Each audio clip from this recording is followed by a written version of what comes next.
morning, everyone. My name is Rich Davey. I'm the president of New York City Transit here to make a couple of exciting announcements today.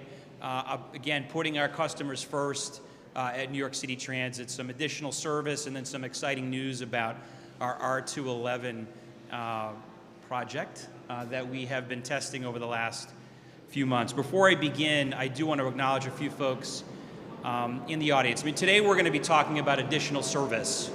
And, at a time when other transit systems around the country are cutting service because they don't have the revenue, or the employees for that matter, we are lucky in New York to be adding service to particular 3 lines where our customers have been telling us, if you add more weekend service, we will come. We will come and use that service. It took a village to move the resources and revenue to provide this service. I'm going to introduce the assembly person in just a moment with her leadership to make this happen. But there are a couple folks.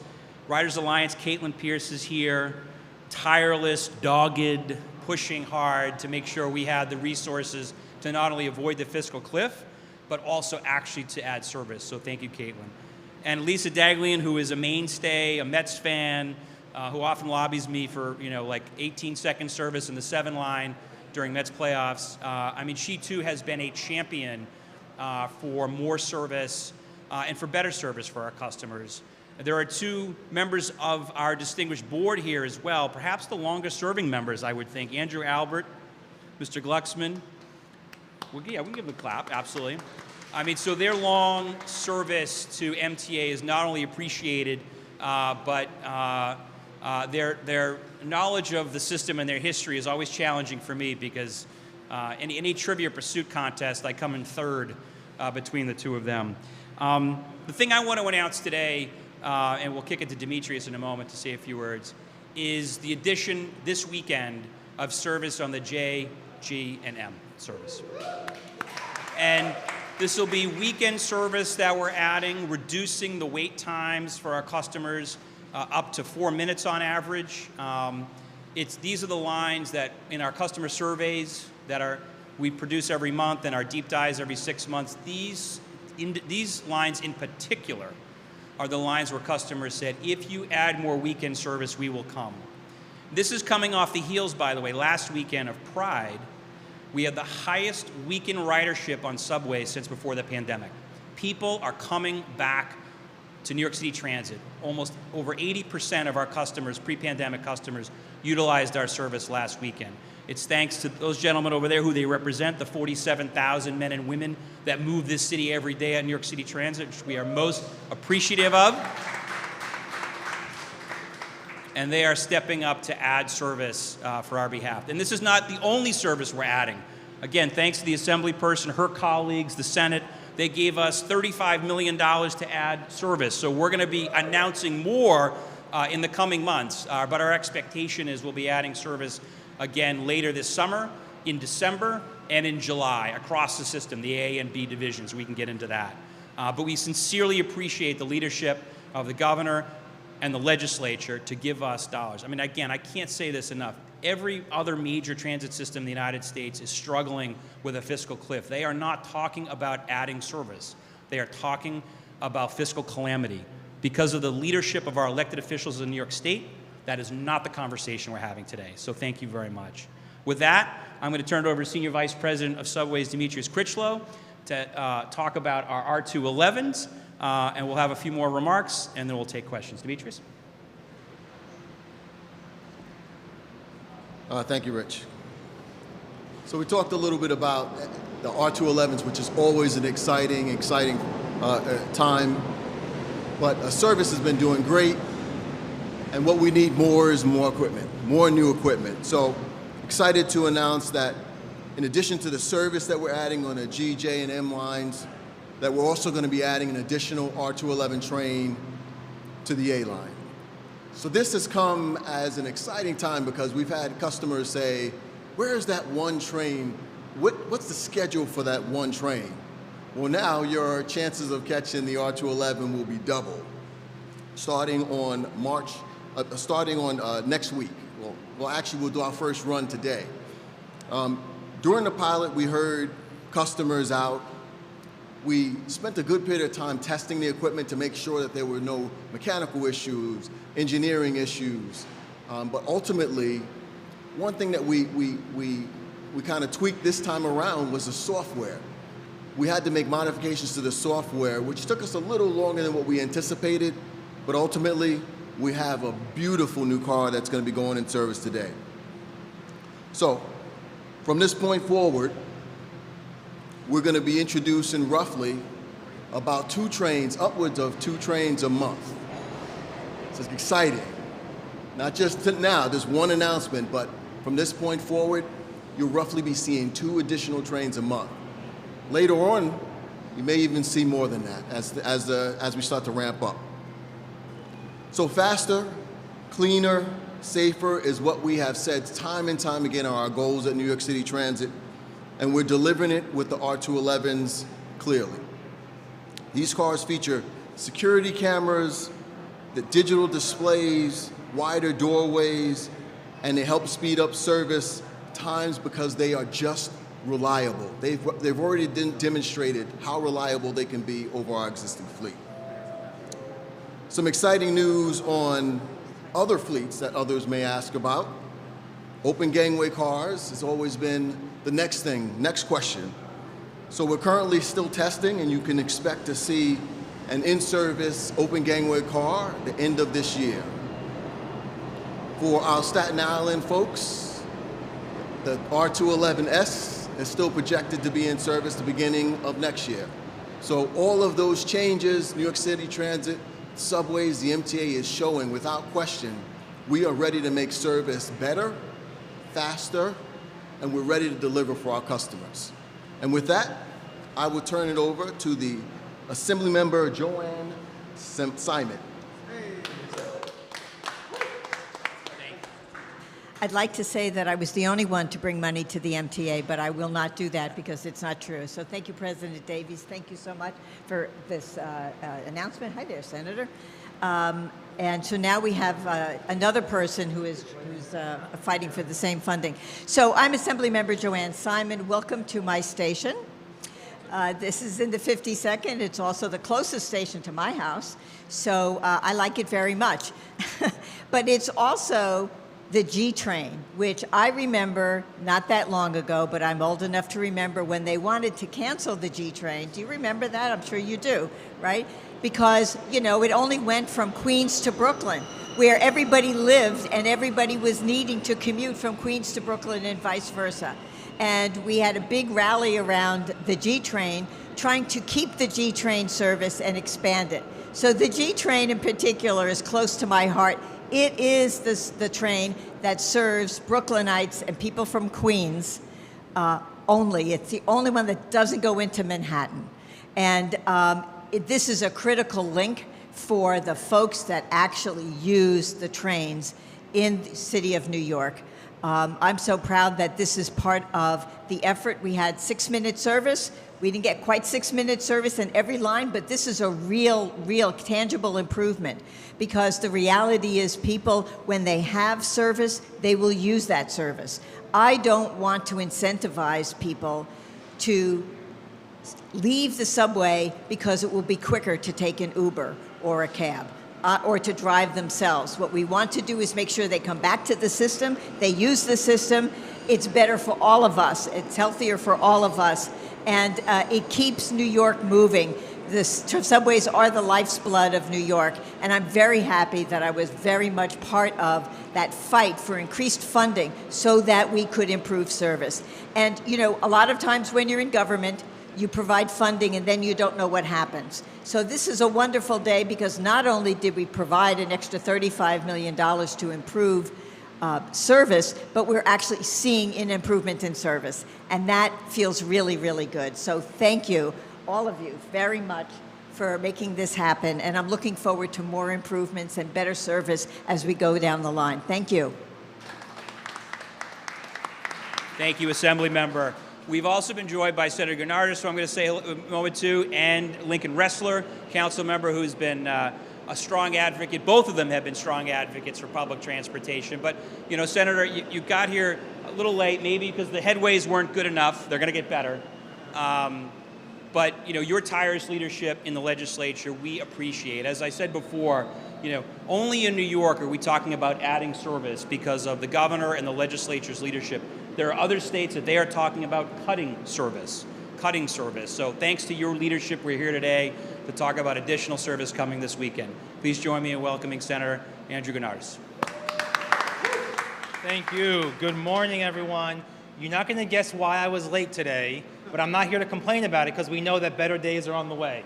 I live on the end of the R line, so sometimes the R is a challenge, but what I'm really excited about, I know we're here to talk about the lines here at Hoyt-Squimmerhorn, but as part of this year's budget, we actually succeeded in increasing and boosting service for nearly every single subway line that touches my Senate district, which spans from down in Bay Ridge all the way up through Vinegar Hill. So almost every single line is going to see service improvements off-peak hours and weekends, and that is transformational. Very rarely when you are working on trying to provide a basic civil service like this, do you find that you are always in alignment with the agency that is running the operations, right? Oftentimes you're butting heads. We want more potholes filled. We don't have a budget for potholes. We're not going to fill the potholes. We want, more this. We don't have the budget for tree pruning, this and that. With the MTA this year in our budget, when we sat down to figure out a rescue plan for the MTA, it was purely symbiotic. We want to provide more service. Please give us the money for more service, and we will do it because we know how crucial it is to get New Yorkers moving again. And that's exactly what we did as part of this year's budget, and I'm so excited by that. Not only are we turning the ship around in terms of how we fund public transit in this city and in this state, shifting away from the burden on riders. This is a public good, and that's how it should be funded. We are also serving and operating the system the way it was meant to be, which is more frequent service for people, because we all know New York City is not a 9-to-5 city. We can't have a subway system that only operates at peak efficiency when people are going in the morning or in the afternoon. People are going in the middle of the day, people are going on the weekends, people are going late at night, people are going super early in the morning. This is a 24-hour city. This is, as we saw during the pandemic, a 24-hour system, and it's so crucial that we have the service that meets that demand and that need and that reality at all hours of the day. So I really want to thank our partnership with the MTA in making this a possibility. This is just the start. We have to go back next year up to Albany and keep fighting for more service, more funding, and for a better ride for New York City transit riders. Thank you. Thank you, Senator. And lastly, I've been on the job now 14 months, and I'm told about a history of past lore where the city and the state didn't get along. I don't think about that. We're fortunate to have a governor and a mayor who care deeply about public transportation and have been working very closely in that. We're also fortunate to have a city council here in the city who continues to push for investment both at the state level and at the city level to make sure that we're not only investing in our stations, but also pushing to make sure, for example, that our system is fair and equitable, pushing for things like fair fares. Lincoln Wrestler is a guy I've gotten to know, stands out on the council for continuing to push us to do good work, but also bring solutions as well. I think your friends group you've offered to help us keep stations in good repair, we appreciate that. So join me in welcoming Councilor Lincoln Wrestler. Thank you so much. It is great to be with the MTA. I want to thank Richard Davey and New York City Transit for being terrific partners. I really want to thank my friends who represent me up in Albany, Andrew and Joanne. I don't know how many conversations I had with each of them during the budget process, and they were both laser focused on making sure that the MTA not fall off this fiscal cliff, but in fact receive the investments that we need to stabilize and improve service, and that's what you guys made happen. So I really want to thank you for the work that you did to get MTA funding to a much better place. We've been organizing with the Riders Alliance around the idea of 6-minute service for many years now. And while we didn't quite get there in this budget, we are making significant progress toward it. I think there's no train that gets a worse rap than the G train. My Assembly member Emily Gallagher likes to refer to its stubby little cars. It's the only train that doesn't go into Manhattan. It's shorter than all the other trains.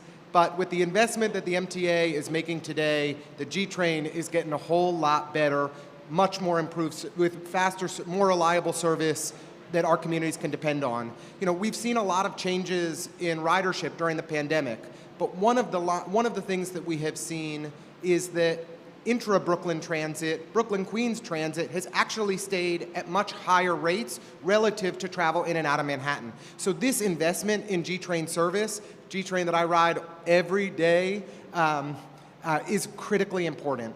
Our communities depend on it. And while I'm still going to have to run to the middle of the platform and get my sprint in to make it to the G-Train, I won't have to wait nearly as long with 8-minute midday service, with service every 9 to 10 minutes over the weekend. It's a much, much, much more reliable, dependable form of service for folks across our community. I'm fortunate to have, I don't know,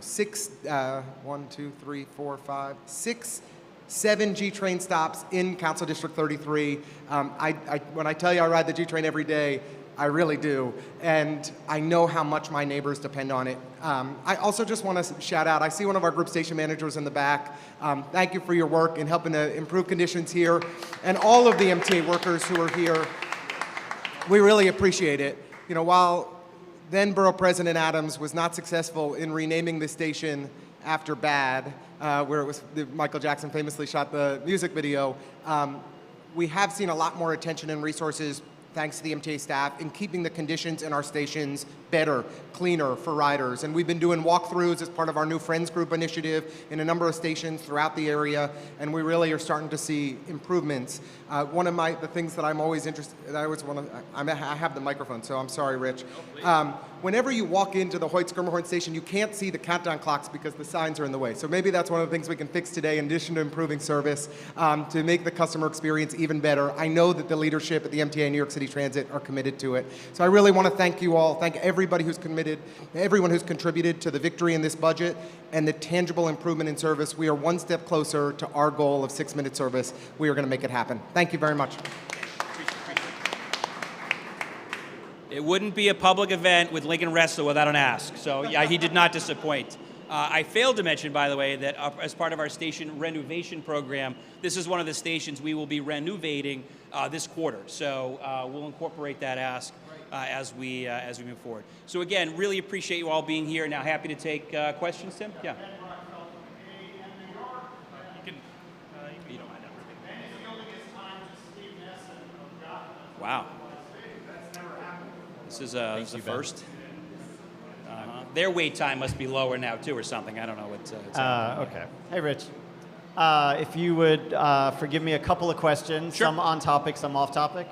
Do it in order of on topic. I look at Minton. He tells me yes or no to answer. So Simple question. Yeah. You said the R211s are going to roll out 2 a month. Is that starting in July or August? starting in August. Starting in August.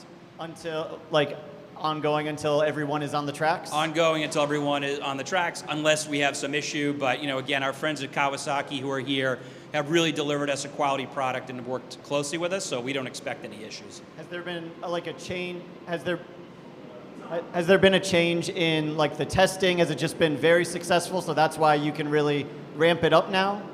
I mean, the testing has been successful, right? So over the last several months, we obviously were with you, I think, back in the late winter, early spring as we rolled out the first car, but the testing has gone well. There are a couple of hiccups, which we worked very closely with Kawasaki to improve, and we're comfortable now that the product can be rolled out.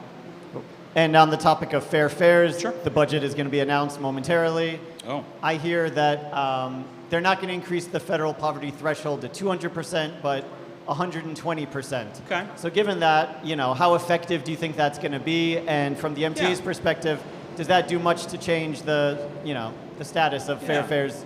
I mean, well, look, if that happens, I guess that's progress. We were very supportive of Speaker Adams's proposal to double the poverty line.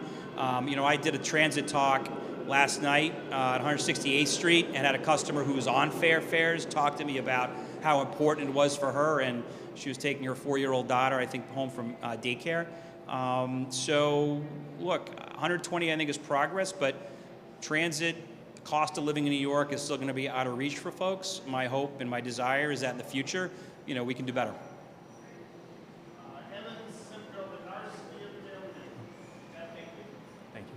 Hey, Rich. Hey. Can you elaborate a little bit on, or maybe this is for Demetrius, on the hiccups with the R211? And you said that there were some software updates that needed to Yeah. take place. Can you talk a little bit more about that? I'll let Demetrius, and I termed it as hiccups because they were not, significant issues, but When you're also in a 30-day testing period, that's the time to hold your contractor's feet to the fire. I'll let Demetrius talk about the specifics, but again, I just want to emphasize the cooperation that Kawasaki has had. I've been in this business 20 years. I've gone through a lot of car procurements. None have been perfect, but Kawasaki is delivering us a really excellent product. Demetrius? I think Rich's point is like spot on. Kawasaki has made us a really, really competent car, a great car.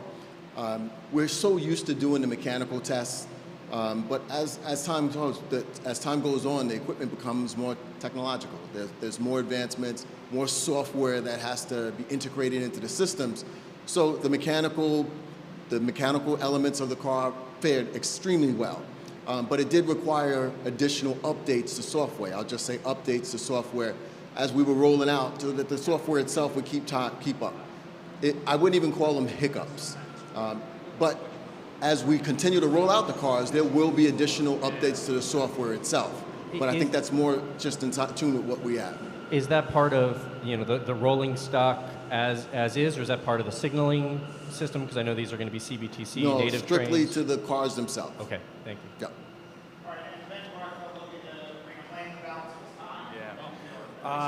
Hi, I was hoping to actually ask a question of Councilmember Ressler. If this 120 number is the accurate number, and It is. It is? It is. Oh, thank you. You're going to get it all in half an hour, so I'll tell you now. I wanted to see if you could respond to that, and also, how did negotiations end up going from the 200 rate to ending up at 120? If you could share a little bit on how that ended up. Mayor Adams made a series of disastrous proposals in this budget, and the council did everything we could to fight back and make it a somewhat better budget. The council and Speaker Adams and Chair Brooks Powers have been clear that fair fares is a major priority for us as the council, and pushed forward in last year's budget, and this year secured an additional $20 million in funding, baselined that funding, and expanded eligibility to 120% of the federal poverty line. Especially when you consider the increase in fares that the MTA is considering now, expanding fair fares is more important than ever. And I hope that we'll be able to continue to expand the fair fares program and improve outreach so that more New Yorkers take advantage of this essential benefit. Thank you. For me? Sorry, no. It's actually for these guys about the increased weekend service, just to confirm. The GJM, that's going to go into effect this weekend? Correct. And it's ongoing for the inevitable future, or is this like a short-term thing? Nope. For the summer thing? It is ongoing until our next budget crisis in 20 years or our next savior in 20 years. But no. This is a permanent service change. And you're able to do this because you're increasing the number of trains in service during that time? Correct. That's right. And we also have an appropriate number of crews to be able to do that.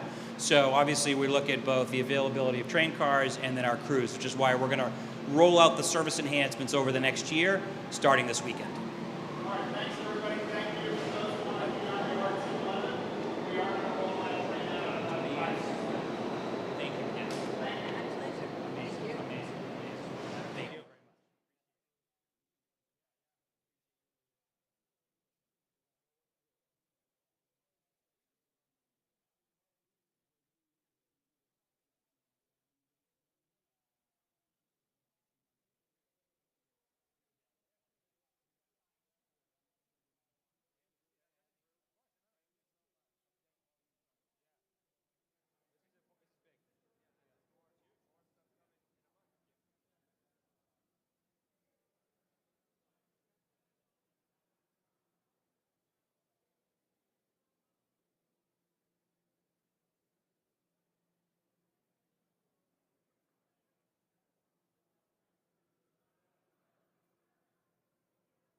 once again for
They're walking. Okay, I'm gonna go stand. I'm gonna go. I'm gonna okay.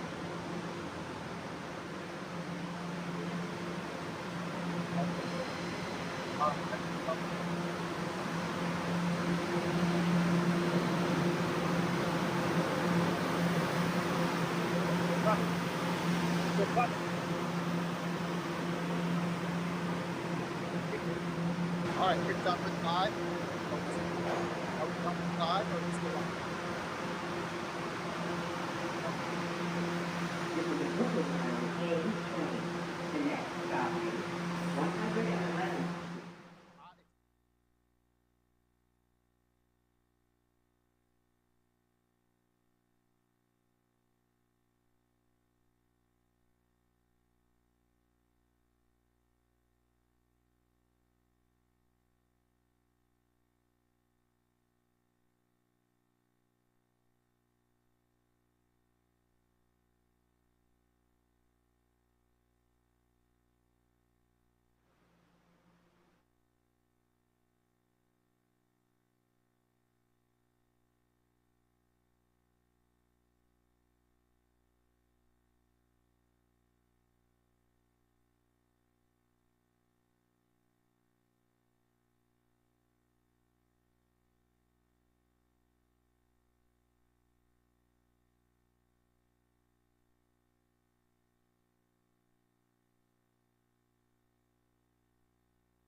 Yeah, we just, for safety reasons, we need everybody, but, you know, maybe press.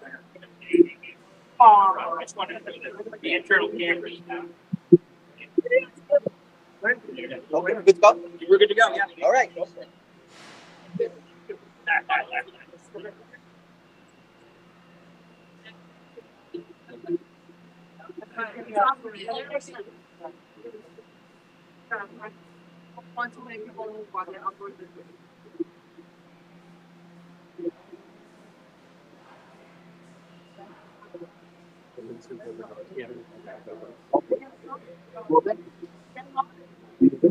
Oh, yeah, leave it.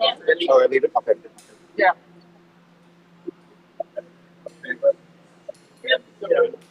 Yeah.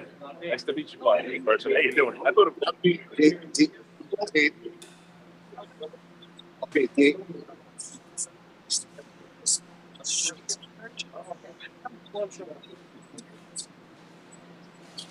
thanks. I'm afraid to get our hands dirty.